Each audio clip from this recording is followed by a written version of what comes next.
نبی کریم صلی اللہ علیہ وسلم کی مدینہ منورہ تیاری کا واقعہ سنیں۔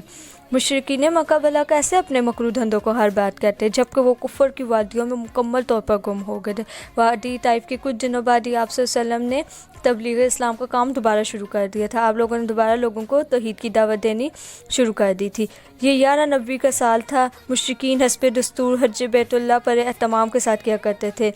آس پاس کے تمام علاقوں سے مخلوق خدا یہاں آیا کرتی تھی۔ اس بار بھی ہر طرف سے لوگوں کی آمد مکہ معظمہ میں ہوئی۔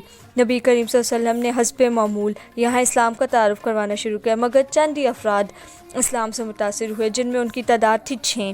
پھر اب وہ دوبارہ واپس مدینہ منورہ واپس چلے گئے۔ اگلے سال پھر آیا، اگلا برس آ گیا، پھر تبلیغ اسلام آپ صلی اللہ علیہ وسلم نے فرمائی تو اس بار 12 افراد نے اسلام قبول کیا اور واپس مدینہ منورہ لوٹ گئے۔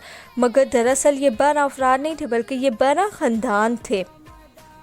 انہوں نے مدینہ منورہ جا کر قبول اسلام کا خوب چرچا کیا۔ اب تیسرے سال حج ہو رہا تھا۔ اللہ کے آخری نبی کی تبلیغ رنگ لا رہی تھی۔ اس بار اسلام میں قبول کرنے والوں کی ایک معقول تعداد موجود تھی جو مدینہ منورہ سے دین اسلام قبول کرنے کا فیصلہ کر کے مکہ مکرمہ روانہ ہوئے تھے۔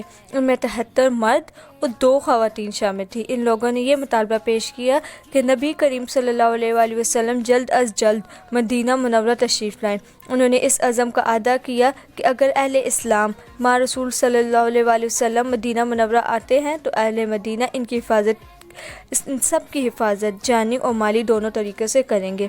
تاریخ اسلام میں اس بیعت کو بیعت عقبہ کبیرہ کہا جاتا ہے۔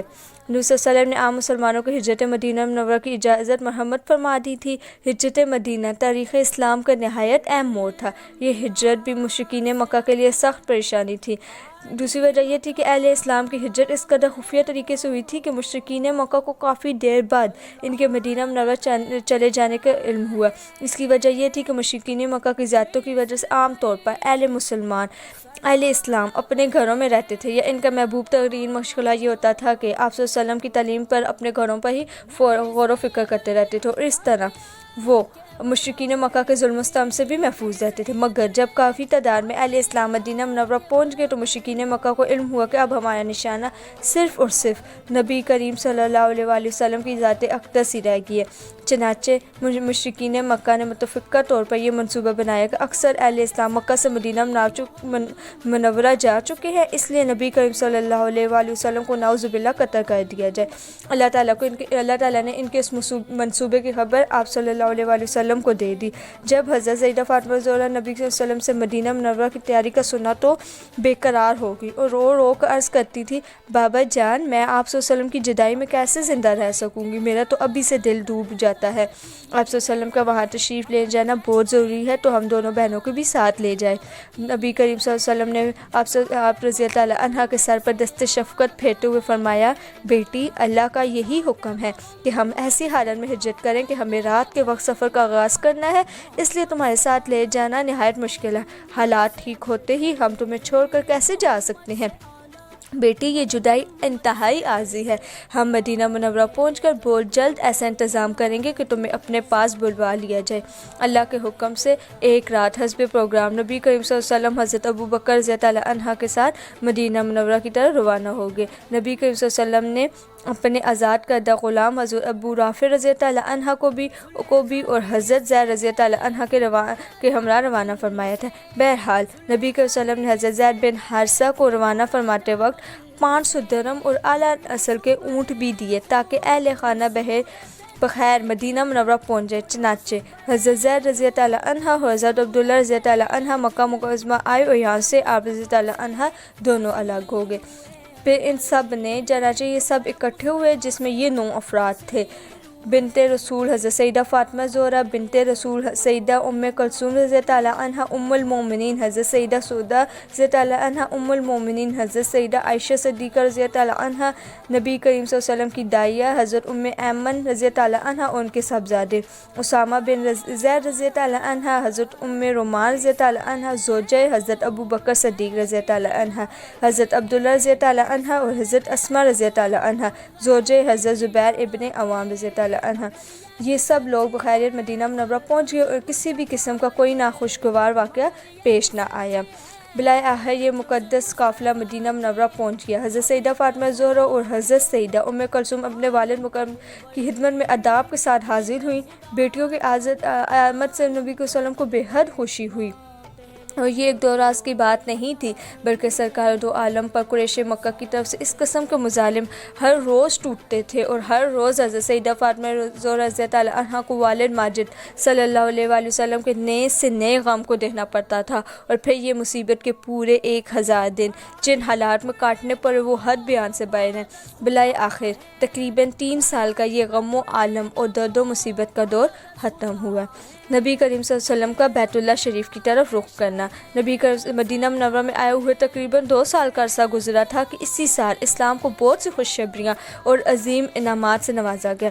اسی سال رجب کے مہینے میں بروز سموار نبی کریم صلی اللہ علیہ وآلہ وسلم عصر کی نماز مدینہ منورہ کی ایک مسجد میں ادا فرما رہے تھے کہ آپ صلی اللہ علیہ وسلم کا رخ انور حسب معمول بیت المقدس کی طرف تھا۔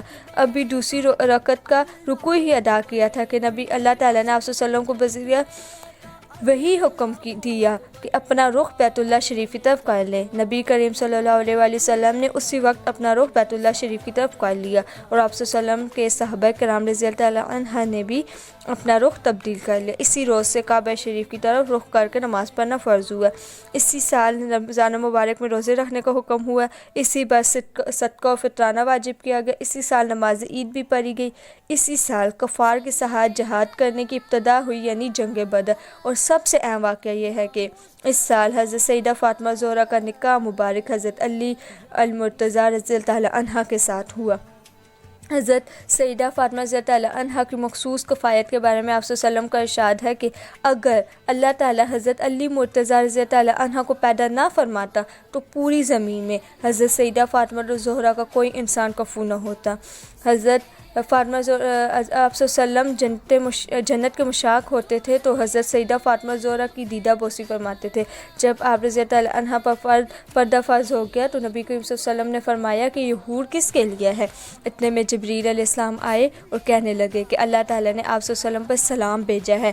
آپ صلی اللہ علیہ وسلم سے فرمایا ہے کہ آج حضرت سیدہ فاطمہ الزہرا رضی اللہ عنہ کا جنت میں ان کی والدہ کے محل میں عقد ہوا ہے۔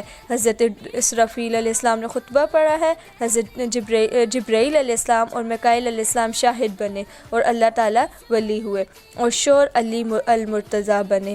حضرت انس رضی اللہ عنہ کا بیان ہے کہ ابھی نبی صلی اللہ علیہ وسلم مسجد میں ہی تھے کہ اتنے میں حضرت علی المرتضیٰ رضی اللہ عنہ سے آپ صلی اللہ علیہ وسلم نے فرمایا کہ جبرائیل علیہ السلام نے مجھے آگاہ کیا ہے کہ اللہ نے حضرت سیدہ فاطمہ زہرا کو آپ کی زوجیت میں دیا، اور نکاح پر 40,000 فرشتوں کو گواہ بنائے، اور شجر توبہ کو وحی بھیجی ہے کہ ان پر درو یاقوت اور زیورات اور جوڑے نثار کریں، چنانچہ اس نے نثار کیے۔ حضرت سیدہ فاطمہ زہرا مدینہ منورہ میں سکون اور آرام کے ساتھ رہنے لگی۔ جب 2 ہجری میں نبی صلی اللہ علیہ وسلم نے حضرت ام کلثوم کا نکاح حضرت عثمان غنی رضی اللہ عنہ سے کر دیا، اور جنگ بدر کے بعد مسلمانوں کی حالت قابل اطمینان ہو گئی تھی، اور نبی صلی اللہ علیہ وسلم نے حضرت سیدہ فاطمہ زہرا کا نکاح بھی کر دینا مناسب سمجھا۔ ہر چیز اپنی فطرت پر قائم تھی، ہر شے اپنی جگہ پر موجود تھی۔ اس دور میں شادی اسلامی نظام کا نمونہ تھی۔ نہ رزق و برق لباس تھے، نہ گہنے اور نہ زیورات تھے، نہ ہاتھی اور گھوڑے تھے، نہ بینڈ اور باجے تھے، نہ شہنائیاں تھیں، نہ نمود و نمائش تھی، نہ جہیز تھا، نہ بے جا نمائش تھی، اور نہ بے جا علائش، اور نہ بے پردہ بیگمات تھی، نہ بے حیائی اور نہ بے شرم مرد تھے۔ حرض یہ کہ نبی کریم صلی اللہ علیہ وسلم کی صاحبزادی شہزادی کونین حضرت سیدہ فاطمہ زہرا کی شادی اسلامی سادگی کا بہترین نمونہ ہے۔